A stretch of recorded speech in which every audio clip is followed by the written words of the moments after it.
আয়ারল্যান্ডের বিপক্ষে সিরিজ সামনে রেখে সতর্ক বাংলাদেশ। দ্বিতীয় দিনের মতো অনুশীলনে সোহান রিশাদরা। ২৭ নভেম্বর থেকে চট্টগ্রামে শুরু টি-20 সিরিজ। মর্যাদার অ্যাশেজ সিরিজের শুরুতেই অস্ট্রেলিয়ার বিপক্ষে হোঁচট ইংল্যান্ডের। পার্থে মিচেল স্টার্কের বোলিং তাণ্ডবে প্রথম ইনিংসে ১৭২ অল আউট ইংলিশরা। এবং এশিয়ান কাপে সুযোগ হারালেও আগামী বছর বাংলাদেশকে সাফের শিরোপা উপহার দিতে চান জায়ান। ভারতের বিপক্ষে জয়ের সুখস্মৃতি নিয়ে কানাডা ফিরে গেলেন সমিত সোম।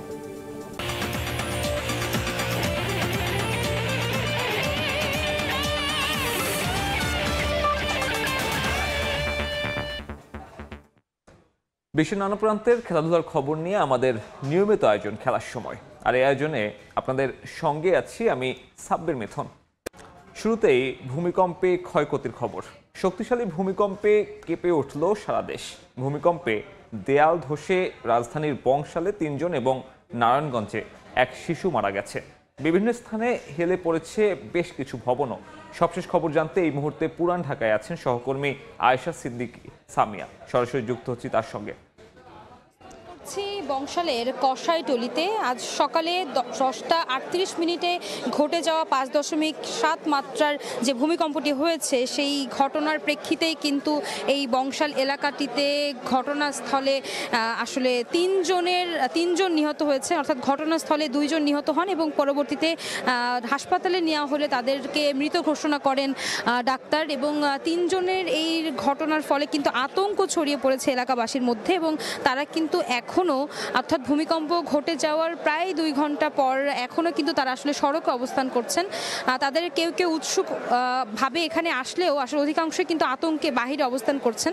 আমরা এলাকাবাসীদের সঙ্গে কথা বলেছি, তারা আসলে বলছিলেন যে পুরান ঢাকা গিঞ্জি এলাকা এবং দীর্ঘদিনের ঐতিহ্য সম্পন্ন এইসব বাড়িগুলোর কিন্তু আসলে কোনো ধরনের স্থানান্তর অথবা পরিবর্তনের সুযোগ নেই। সেক্ষেত্রে আসলে যারা বাড়ির ভবন মালিকরা রয়েছেন তারা আসলে কিছুটা অসহায়ত্বই আমাদেরকে দেখিয়েছেন এবং জানিয়েছেন এবং বলছিলেন যে এই যে আজকে যে অনাকাঙ্ক্ষিত ঘটনাটি ঘটেছে, একটি শিশু এখানে কিন্তু নিহত হয়েছেন এবং শিশুটি কিন্তু তার বাসা থেকে নিয়মিতভাবেই আসলে বের হয়ে এখানে সকালের খাবার নাস্তা কিনতে এসেছিলেন এবং অনাকাঙ্ক্ষিতভাবেই কিন্তু আসলে উপর থেকে বাঁশ সহ ইটের বিল্ডিংয়ের আসলে জিনিস পড়ে কিন্তু শিশুটি মারা যান। আমরা এমনটি দেখেছি এবং সেটাই কিন্তু দেখাচ্ছি। এই এলাকাটিতে উদ্ধার অভিযান করার জন্য কিন্তু ফায়ার সার্ভিস উপস্থিত হয়েছিলেন, এখনও তারা আছেন এবং পরবর্তীতে ঘটনা নিয়ন্ত্রণে, অর্থাৎ উৎসুক জনতা যাতে ঘটনাস্থলের কোনো ক্ষয়ক্ষতি বা কোনো ধরনের হস্তক্ষেপ করতে না পারে সেটি নিশ্চিত করার জন্য কিন্তু পুলিশের পাশাপাশি সেনাবাহিনীও কিন্তু এখানে এসেছিলেন এবং আমরা সেটি দেখেছি। এই মুহূর্তে ঘটনাস্থলে, অর্থাৎ যেখানে 3 জন আসলে পড়ে গিয়েছিলেন এবং তাদের রক্ত কিন্তু আমরা এখানে দেখেছি, সেই তাজা রক্তকে দেখার জন্য অনেকে এখানে ভিড় করছেন, পাশাপাশি সংবাদকর্মীরাও কিন্তু এখানে রয়েছেন। এই মুহূর্তে পুলিশি উপস্থিতি খুব একটা লক্ষ্য করা না গেলেও সকাল থেকে তারা ছিলেন এবং একটু বলে রাখি, শুধু পুলিশ এবং র্যাবই কিন্তু নয়, স্বেচ্ছাসেবকের বেশ কয়েকটি দল কিন্তু এখানে আছেন এবং তারা কিন্তু এখানে যে উৎসুক জনতার ভিড় রয়েছে সেটিকে কন্ট্রোল করার জন্য কিন্তু তারা এখানে আছেন। তো আমরা আসলে জানছিলাম যে ভূমিকম্পর ফলে যেই এই বংশালে যে 3 জন ব্যক্তি নিহত হয়েছেন সেই ঘটনা জানাচ্ছিলাম বংশাল থেকে। তো এই ছিল আমার কাছ থেকে আজকে সকালের ঘটে যাওয়া অনাকাঙ্ক্ষিত বিশাল ভূমিকম্পের খবরাখবর। কষাইটলি থেকে সহকর্মী সামিয়া যুক্ত হয়েছিলেন, জানাচ্ছিলেন ভূমিকম্পে ক্ষতির সবশেষ খবর। এই মুহূর্তে মিরপুর শেরেবাংলা জাতীয় ক্রিকেট স্টেডিয়ামে আছেন সহকর্মী তারেক হাসান শিমুল। সবশেষ খবর জানতে সরাসরি যুক্ত হচ্ছি তার সঙ্গে। ঢাকা টেস্টেও প্রভাব পড়েছে রাজধানী সহ দেশের বিভিন্ন স্থানে। যে ভয়াবহ ভূমিকম্প হয়েছে, মাঠের ভিতরের পরিস্থিতি, খেলা বন্ধ থাকার বিষয়টা তো নিশ্চয়ই আপনারা এতক্ষণে জেনেছেন, কিন্তু মাঠের দর্শক থেকে শুরু করে গণমাধ্যম কর্মী কিংবা সিকিউরিটি স্টাফ যারা ছিলেন তাদের কথা যদি একটু বলি, আসলে আমরা গণমাধ্যম কর্মীদের যে প্রেস বক্সটি রয়েছে সেটি আসলে গ্যালারির উপরের অংশে কিছুটা অস্থায়ী টাইপের একটা ভাবে তৈরি, যেখানে বড় ধরনের একটি ঝাঁকুনি অনুভূত হয়েছে এবং এখানে যারা আসলে সিনিয়র গণমাধ্যম কর্মী রয়েছেন যারা আসলে দীর্ঘ সময় 20-30 বছর ধরে আসলে এখানে ম্যাচ কাভার করেন, বাংলাদেশের ক্রিকেটকে ফলো করেন, তারা আসলে বলছিলেন যে এই ধরনের কোনো পরিস্থিতির মুখোমুখি হতে হয়নি কখনোই। দেশে বিদেশে বিভিন্ন জায়গায় আসলে তারা ম্যাচ কাভার করেছেন, তারা তেমনটা বলছিলেন। আমি যেমনটা দেখেছি যে গেইটে যারা সিকিউরিটিতে ছিলেন হঠাৎ করে এমন ঝাঁকুনিতে দিক বিদিক না দেখে আসলে ছুটোছুটি করছিলেন। নিরাপত্তা কর্মী, সেনাবাহিনী ছিল, পুলিশ ছিল এবং কি আনসার সদস্য এবং বিসিবির যে নিজস্ব সিকিউরিটি ফোর্স ছিল, তাদের ভেতরে সেই আতঙ্কটা তৈরি হয়েছিল এবং গ্যালারিতে যারা দর্শক ছিলেন তারা কিন্তু আসলে এই পরিস্থিতিটাতে বেশ আতঙ্কিতই হয়ে গেছিলেন। গুটি কয়েক দর্শক সকালের মধ্যে আসলে উপস্থিত হয়েছিলেন। আপনারা জানেন এই টেস্টে আসলে মুশফিকুর রহিমের ১০০তম টেস্ট, সেই কারণে কিন্তু দর্শকদের মাঝে আগ্রহ এবং কি সকাল থেকে এই দর্শকের উপস্থিতি ছিল কিছুটা হলেও এবং তাদের মধ্যেও আতঙ্ক ছিল এবং অনেক গণমাধ্যম কর্মী কিন্তু এখন পর্যন্ত বাহিরেই অবস্থান করছে। একটা প্যানিক অ্যাটাক যেটাকে আসলে বলে সেটা অনেকের ভেতরেই কাজ করছে, আমরা যেমনটা দেখতে পাচ্ছি। পাশাপাশি এখানে আসলে তেমন কোনো ধরনের ক্ষয়ক্ষতি কিংবা আহতের খবরাখবর আমরা এখন পর্যন্ত পাইনি, কিংবা স্টেডিয়াম প্রেমিসিসের মধ্যে কোনো ধরনের ফাটল বা এই ধরনের কোনো বিষয় আমরা দেখিনি। যেমনটা মাঠের মধ্যে আমরা দেখেছি ম্যাচ চলাকালীন সময়ে প্রায় 3 মিনিটের মতো সময় আসলে বন্ধ ছিল ম্যাচটা। মাঠের ভেতরে যারা বাংলাদেশ দলের ক্রিকেটাররা ফিল্ডিং করছিলেন তারা অনেকেই বসে পড়েছিলেন। প্রেস বক্সে, ড্রেসিং রুমের মধ্যে যারা ছিলেন তারা হুড়োহুড়ি করে আসলে বাইরে বের হয়ে এসে মাঠের পাশে আসলে দাঁড়িয়েছেন এবং অনেকেই মাঠের ভেতরে যারা রয়েছেন তারা ইশারা দিয়ে জানাচ্ছিলেন যে মানে তাদের ফ্যামিলির কী খবর, ফোনে কথা বলার জন্য খবরাখবর নেওয়ার চেষ্টা করছিলেন এই আতঙ্কিত সময়ের মাঝেই। পাশাপাশি বলতে হয় যে আয়ারল্যান্ডের যারা ছিলেন তারাও আমরা দেখেছি বেশ খানিকটা আতঙ্কিত হয়ে মাঠে অবস্থান নিয়েছে। পাশাপাশি যদি ম্যাচের দিকে একটু তাকাই সেক্ষেত্রে বলতে হবে যে আয়ারল্যান্ড আজকে সকালটা কিন্তু ভালোভাবেই শুরু করেছে এবং লাঞ্চ পর্যন্ত কিন্তু তারা দারুণ ব্যাট করেছে, যদিও 2টা উইকেট হারিয়েছে। আসলে যেটা লম্বা সময় ধরে বাংলাদেশ বল করে উইকেট পাচ্ছিল না, ভূমিকম্পের পরেই আমরা আসলে দেখেছি 2টি উইকেট লাঞ্চের আগে তুলে নিয়েছে। তার পরবর্তীতে যে 8ম উইকেটে যে পার্টনারশিপটা প্রায় 70 ছাড়িয়েছে, 277 রান করতে হবে যদি ফলোয়ান এড়াতে হয় আয়ারল্যান্ডকে। যদি সেই জায়গা থেকে এখন পর্যন্ত বেশ খানিকটা কাছাকাছি চলে এসেছে ফলোয়ান এড়ানো, সেটা বলতে হয়। পাশাপাশি যদি বলি বাংলাদেশের বোলিংয়ের কথা, উইকেটের যে চরিত্রটা সেক্ষেত্রে বেশ খানিকটা ব্যাটসম্যানদের পক্ষে কথা বলছে। আমরা বাংলাদেশের ব্যাটিংটা যেমন দেখেছি প্রথম দিন এবং কি তার পরের দিনে মুশফিক সেঞ্চুরি করেছেন, লিটন সেঞ্চুরি করেছেন, স্বাচ্ছন্দ্যেই খেলেছেন বলতে হয়। সেই জায়গা থেকে উইকেট কিন্তু বেশ খানিকটা ব্যাটসম্যানদের পক্ষেই কথা বলছে। সেই জায়গা থেকে স্পিনাররা যেহেতু অভিজ্ঞ স্পিনার বাংলাদেশের, বলতে হয় যে তাইজুলের কথা, তিনি লম্বা সময় এখানে খেলছেন, উইকেটটা জানেন এবং কীভাবে কাজে লাগাতে হয় সেই কাজে লাগিয়ে কিন্তু উইকেট 2টি তুলে নিয়েছে দেখেছি। তবে বাংলাদেশের জন্য এখন যেই সামনে যে বড় চ্যালেঞ্জটা থাকবে সে যেই উইকেট বাকি রয়েছে সেই 3টি উইকেট তুলে নিয়ে আয়ারল্যান্ডকে দ্রুত সময়ের মধ্যে অল আউট করা এবং যদি ফলোয়ারের আগে অল আউট হয় সেক্ষেত্রে হয়তো আয়ারল্যান্ডকে আবারও ব্যাটিংয়ে হয়তো পাঠাবে বাংলাদেশের। পাশাপাশি টি-20 সিরিজ শুরু হবে এই টেস্টের পরে। টি-20 দলকেও আমরা দেখেছি অনুশীলন করেছেন, সেখানে শন টেট ছিলেন পেস বোলিং কোচ, সিনিয়র সহকারী কোচ সালাউদ্দিন, তিনি যেই এই সিরিজটা তার শেষ সিরিজ হতে যাচ্ছে তিনি অনুশীলন করেছেন। তো আমার কাছে সব মিলে মিরপুর থেকে এই ছিল সবশেষ খবর। সহকর্মী শিমুল যুক্ত হয়েছিলেন, জানাচ্ছিলেন মিরপুর টেস্ট ও বাংলাদেশ ক্রিকেটের সমসাময়িক সব তথ্যের সবশেষ খবর। এদিকে মিরপুর টেস্টের মাঝেই টি-20 অনুশীলন শুরু করে দিয়েছে বাংলাদেশ। আয়ারল্যান্ডের বিপক্ষে 3 ম্যাচ টি-20 সিরিজকে সামনে রেখে একাডেমি মাঠে ঘাম ঝরাচ্ছেন তানজিদ তামিম, সোহান আর রিশাদরা। আয়ারল্যান্ড টেস্টের নিয়ন্ত্রণ হাতে থাকায় কোচিং স্টাফের সদস্যরাও মনোযোগী ছিলেন টি-20 ক্রিকেটারদের নিয়ে। ফিল সিমন্স, সালাউদ্দিন, শন টেইটরা আলাদা করে কাজ করেছেন খেলোয়াড়দের নিয়ে। নিজেদের ফিটনেস নিয়ে কাজ করার পাশাপাশি স্কিলেরও কাজ করেছেন সাইফুদ্দিন, শেখ মাহেদিরা। এখনও স্কোয়াড ঘোষণা না হলেও খুব বেশি পরিবর্তনের সম্ভাবনা নেই। তাসকিন আহমেদ ও সাইফ হাসান আবুধাবি টি10 খেলে দলের সঙ্গে যোগ দেবেন।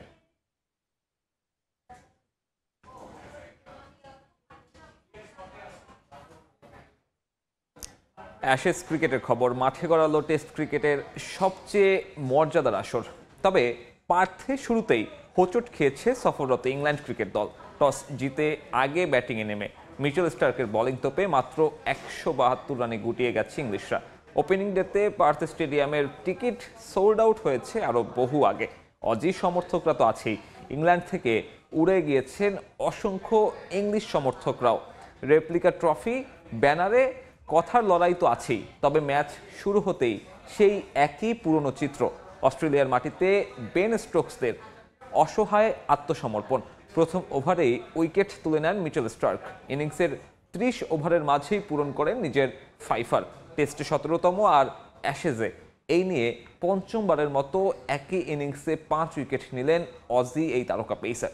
শেষ পর্যন্ত 33 ওভারও টিকতে পারেনি ইংল্যান্ড। শেষ 2টি উইকেটও নিয়েছেন স্টার্ক। শেষ পর্যন্ত 12.5 বলে 52 রান খরচায় 7 উইকেট নিয়ে শেষ করেন নিজের বোলিং স্পেল। এদিকে গতকাল নিজের 100তম টেস্টের দ্বিতীয় দিনে সেঞ্চুরি করেছেন অভিজ্ঞ ক্রিকেটার মুশফিকুর রহিম। মুশির রেকর্ড তার বাবার কাছে সচিন টেন্ডুলকারের 100 সেঞ্চুরির মতোই বিশেষ। 100তম টেস্টে সেঞ্চুরি হাঁকিয়ে প্রত্যাশার চেয়েও বেশি কিছু উপহার দিয়েছেন মুশফিক। ক্যারিয়ার জুড়ে গুছিয়ে চলার কারণেই এতদূর আসতে পেরেছেন সন্তান, বলেন মুশির বাবা মাহবুব হাবিব। গুণাবলীর দিকটা কিভাবে দেখছেন? জি ভালো।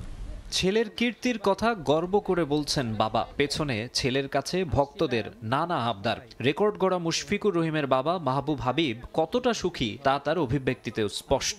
বাবা, মা, শ্বশুর, শাশুড়ি সবাই ছিলাম আমরা খুব উপভোগ করছি। আমাদের আশার অতীত হয়ে গেছে ওর সেঞ্চুরিটা। বিকেএসপি থেকে ক্রিকেটের পাঠ, ধীরে ধীরে জাতীয় দল, এরপর কাটিয়ে দেয়া এতগুলো বছর। দেশের প্রথম ক্রিকেটার হিসেবে 100তম টেস্ট খেলতে নেমে সেঞ্চুরি হাঁকানো, সবকিছু স্বপ্নের মতো লাগে মুশফিকের বাবার কাছে।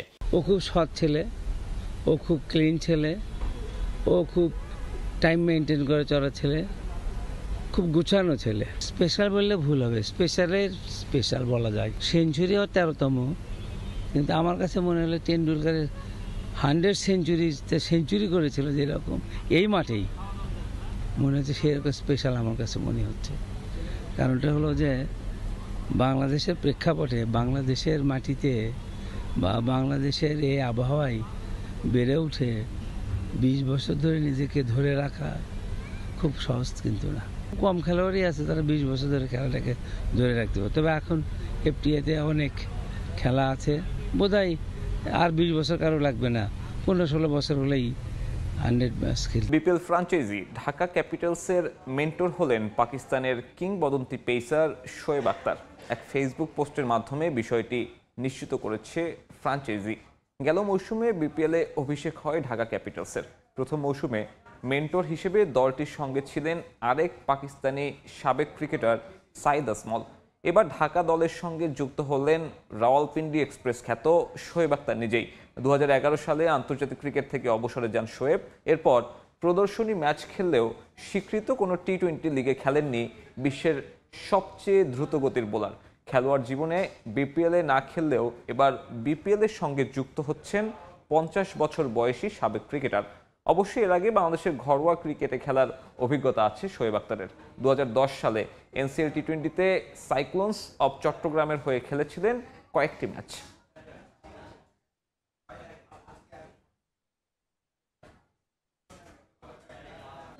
এবারের এশিয়ান কাপে সুযোগ হারালেও আসন্ন সাফ জিততে চান জাহান আহমেদ।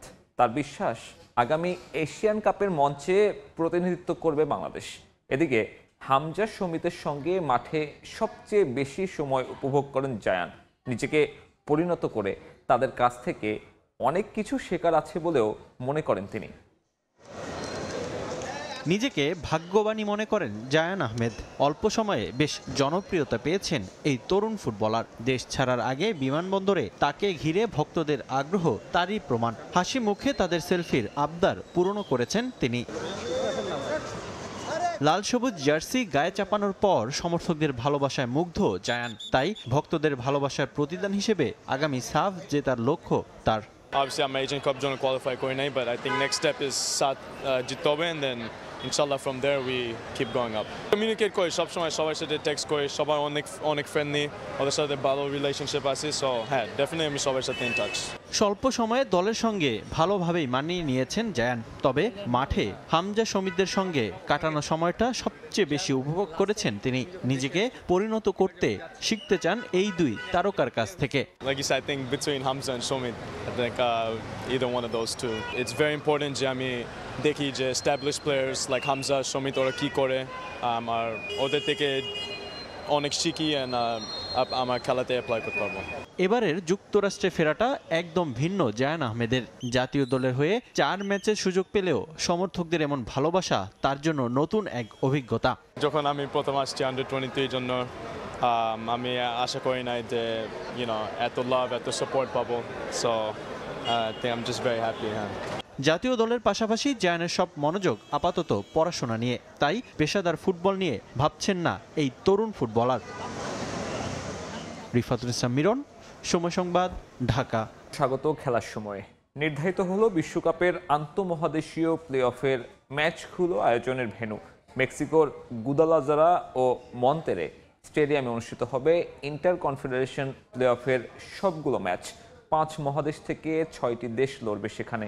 আগামী 23 থেকে 31 মার্চ মাঠে গড়াবে সেই ম্যাচগুলো। যদিও প্লে অফ ছাড়া বিশ্বকাপের মূল পর্বের খেলাও মাঠে গড়াবে এই ভেন্যুগুলোতে। আর মাত্র কয়েক মাসের অপেক্ষা, এরপরেই মাঠে গড়াতে যাচ্ছে the greatest show on earth. 4 বছরের অপেক্ষার অবসান ঘটিয়ে এবার 2026-এর জুনে মঞ্চস্থ হবে ফুটবল বিশ্বকাপ, যেখানে প্রথমবারের মতো অংশগ্রহণ করছে 48 দেশ। যুক্তরাষ্ট্র, মেক্সিকো ও কানাডায় বসতে যাচ্ছে এবারের বিশ্বকাপ। বিশ্বকাপ মাঠে গড়ানোর আগে 3 দেশের স্টেডিয়াম প্রস্তুতে পূর্ণ মনোযোগ আয়োজকদের। ইতোমধ্যেই যুক্তরাষ্ট্রের বেশ কিছু মাঠের সংস্কার কাজ গুছিয়ে আনা হয়েছে, সাজিয়ে তোলা হচ্ছে বিশ্বকাপের জন্য নতুনভাবে। সেখানে নতুনভাবে কোনো স্টেডিয়াম বিশ্বকাপের জন্য তৈরি করা না হলেও সংস্কার কাজ চলছে পুরোদমে। মার্কিন মুলুকের 16টি স্টেডিয়ামে মাঠে গড়াবে ওয়ার্ল্ড কাপের ম্যাচগুলো। শুধু ইউএসএতেই নয়, কানাডা ও মেক্সিকোতেও ওয়ার্ল্ড কাপের প্রস্তুতি চলছে তোড়জোড়ভাবে। কানাডায় নতুন কোনো স্টেডিয়াম তৈরি করা না হলেও BMO ফিল্ড ও BC+ স্টেডিয়াম রেনোভেট করা হয়েছে। একইভাবে মেক্সিকোতেও স্টেডিয়াম সংস্কার কাজ চলছে পুরোদমে। ইতোমধ্যেই সংস্কার কাজ শেষ হয়েছে সেখানকার স্টেডিয়ামগুলোর। মেক্সিকো সিটি স্টেডিয়াম অর্থাৎ স্তাদিও আজতেকা, স্তাদিও BBVA ও স্তাদিও অ্যাক্রন প্রস্তুত বিশ্বকাপের ম্যাচগুলো আয়োজনের জন্য। এরই মধ্যে মেক্সিকোর 2টি স্টেডিয়ামকে ইন্টার কনফেডারেশন প্লে অফের জন্য ভেন্যু হিসেবে নির্ধারণও করা হয়েছে। মেক্সিকোর গুয়াদালাজারা স্টেডিয়াম ও মন্টেরে স্টেডিয়ামে মাঠে গড়াবে বিশ্বকাপের আন্তঃমহাদেশীয় প্লে অফের সবগুলো ম্যাচ। 5 মহাদেশের 6টি দেশ অংশ নেবে এই লড়াইয়ে। AFC, CAF, কনমেবল, OFC ও কনকাকাফ থেকে 6 দেশ এই 2 স্টেডিয়ামে খেলবে প্লে অফের সবগুলো ম্যাচ। আগামী বছরের 23 থেকে 31 মার্চ পর্যন্ত অনুষ্ঠিত হবে সেই ম্যাচগুলো। সেখান থেকে এই 2 দল জায়গা করে নেবে বিশ্বকাপের মূল পর্বে। মেক্সিকোর এই 2টি স্টেডিয়ামে যে শুধু প্লে অফের ম্যাচগুলোই মাঠে গড়াবে তা কিন্তু নয়, বিশ্বকাপের মূল আসরের জন্য ব্যবহার করা হবে BBVA স্টেডিয়াম ও গুদালাজারা স্টেডিয়ামটি। এছাড়াও আজতেকাতেও অনুষ্ঠিত হবে ওয়ার্ল্ড কাপের ম্যাচ। প্লে অফের ম্যাচের জন্য নির্ধারিত ভেন্যুগুলোর সংস্কার কাজ ইতোমধ্যেই গুছিয়ে আনা হয়েছে। প্রস্তুত রাখা হয়েছে সেখানকার সব ধরনের সুযোগ সুবিধাও। তাজিন খন্দকার, সময় সংবাদ। স্বাগত খেলার সময়। শুধু আশ্বাস নয়, যা বলেছেন তা হাতে কলমে বাস্তবায়ন করতে চান বিসিবি পরিচালক আসিফ আকবর। রংপুর ক্রিকেট গার্ডেন এসে খুদে ক্রিকেটার ও ক্রীড়া সংশ্লিষ্ট ব্যক্তিদের কাছ থেকে বিভিন্ন অভিযোগ ও দাবির কথা শোনেন তিনি, দিয়েছেন সমাধানের আশ্বাস। আসিফ জানান, চাহিদা অনুযায়ী যত দ্রুত সম্ভব সব ধরনের লজিস্টিক সাপোর্ট দেয়া যাবে। তরিকুল ইসলামের ক্যামেরায় বিস্তারিত রেদওয়ান হিমেলের রিপোর্টে। দক্ষিণবঙ্গের পর খেলার মাঠের অবস্থা দেখতে এবার অবহেলিত উত্তরবঙ্গে বিসিবি পরিচালক আসিফ আকবর। রংপুরের ক্রিকেটের আতুরঘর ক্রিকেট গার্ডেনে বয়সভিত্তিক ও খুদে ক্রিকেটারদের সঙ্গে খোলামেলা আলোচনা করেন নবনিযুক্ত পরিচালক। এ সময় ক্রিকেটার ও ক্রিকেট সংশ্লিষ্টদের কাছ থেকে তাদের নানা প্রতিবন্ধকতার কথা শোনেন তিনি। বিসিবি পরিচালককে কাছে পেয়ে সুযোগ সুবিধার দাবি জানান উদীয়মান ক্রিকেটাররা। সেই সাথে নিয়মিত টুর্নামেন্ট আয়োজনে বিসিবিকে বিশেষ নজর দেওয়ার দাবি ক্রীড়া সংগঠকদের। এছাড়াও নারী ক্রিকেটারদের বয়সভিত্তিক টুর্নামেন্ট আয়োজনে প্রতিবন্ধকতা দূরীকরণের দাবি ওঠে। এদিকে চাহিদা অনুযায়ী যত দ্রুত সম্ভব সব ধরনের লজিস্টিক সাপোর্ট দেওয়ার অঙ্গীকার করেন বিসিবি পরিচালক। আমাদের এই গ্রাউন্ডটাকে অনেকগুলো পিচ বানাক, যেটাতে আমরা প্র্যাকটিস করতে পারবো। যে ড্রেসিং রুমে হচ্ছে প্লেয়াররা এসে মানে চেঞ্জ করবে বা এই ধরনের কোনো সুযোগই নেই আমাদের রংপুরে। মেয়েদের খেলাধুলার যে হ্যান্ডিয়ারিংস গুলো, যে প্রতিবন্ধকতা কাজ করে, সেটার মধ্যে প্রথমত হচ্ছে তাদের প্রাইভেসি। তাদের প্রাইভেসি এবং তাদের প্র্যাকটিস, তাদের মাঠ, তাদের জন্য আলাদা ফ্যাসিলিটির জন্য সর্বোচ্চ প্রায়োরিটি বাংলাদেশ ক্রিকেট বোর্ড আমাকে দিয়েছে। ড্রেসিং রুমের ইস্যুটা পুরুষ এবং নারী দুটোর জন্য আমি নয়নকে বুঝিয়ে দিয়েছি, অলরেডি আমরা নোট ডাউন করেছি। সারা দেশে পর্যাপ্ত মাঠ সংকটের কথা জানিয়ে আসিফ আকবর বলেন, একই মাঠে সব ধরনের খেলার আয়োজনের পরিকল্পনা চলছে। সেই সাথে ফুটবলের জন্য নির্ধারিত রংপুর জেলা স্টেডিয়ামে ক্রিকেট আয়োজন করা যায় কিনা সে বিষয়ে বাৎসরিক ক্যালেন্ডার করে সমস্যা সমাধানের কথা জানান আসিফ। আমরা তো সবচেয়ে বড় সমস্যা আছে সীমিত সংখ্যক মাঠ, কিন্তু আমাদের এটাও জানতে হবে যে আমাদের যে সম্পদ সীমিত, সেটার প্রপার ইউটিলাইজটা করতে হবে। তো আমরা খেলা যেটাই হোক সেটা আমাদেরই খেলা। আমি মনে করি যে মাঠের যেই সংখ্যা আছে সেটা আমরা যদি প্রপার ইউটিলাইজ করতে পারি, এখন তো মাঠ বানাতে হুট করে পারবো না, সময় সাপেক্ষ ব্যাপার। তো সেক্ষেত্রে আমরা একটা ইয়ার ক্যালেন্ডার যদি করতে পারি, আমাদের ম্যাক্সিমাম সমস্যার সমাধান হয়ে যাবে। ফুটবল মাঠ নিয়ে আসিফের বক্তব্য শুধুমাত্র স্লেজিং ছিল। ফুটবল নিয়ে ওটা ছিল একটা স্লেজিং ছিল, জাস্ট ফুটবলারদের খেপাই দেয়, একটু খেপাই দেওয়ার পর যদি মাঠটা ছেড়ে দেয় বা আলোচনা শুরু হয়, পরবর্তীতে আমি যারা সমর্থক তাদেরকে আমি ব্যাপারটা বুঝাতে পেরেছি যে আমি এটা ইচ্ছে করে কাজটা করেছি এবং তাদেরকে দুঃখ প্রকাশ করেছি। দায়িত্ব নিয়ে দেশের বিভিন্ন প্রান্তে সমস্যাগুলো খুঁজে সেগুলো সমাধানের আশ্বাস দিয়েছিলেন আসিফ। সে ধারাবাহিকতায় অন্যান্য জেলাগুলোতেও যাবেন তিনি। রেদওয়ান হিমেল, সময় সংবাদ, রংপুর। এই পর্যায়ে খেলার সময়ের শীর্ষ সংবাদগুলো জানিয়ে দিচ্ছি আরেকবার। মর্যাদার অ্যাশেজ সিরিজের শুরুতেই অস্ট্রেলিয়ার বিপক্ষে হোঁচট ইংল্যান্ডের। পার্থে মিচেল স্টার্কের বোলিং তাণ্ডবে প্রথম ইনিংসে 172 রানে গুটিয়ে গেছে ইংলিশরা। এবং এশিয়ান কাপে সুযোগ হারালেও আগামী বছর বাংলাদেশকে সাফের শিরোপা উপহার দিতে চান জায়ান। ভারতের বিপক্ষে জয়ের সুখস্মৃতি নিয়ে কানাডা ফিরে গেলেন সমিত সোম। এই ছিল দুপুর খেলার সময়। এরপর দুপুরের সময়ের সঙ্গে থাকবেন সহকর্মী জাফর সাদিক। ধন্যবাদ সাব্বির। দুপুরের সময় নিয়ে আসছি কিছুক্ষণ পর, সঙ্গে থাকুন সময়।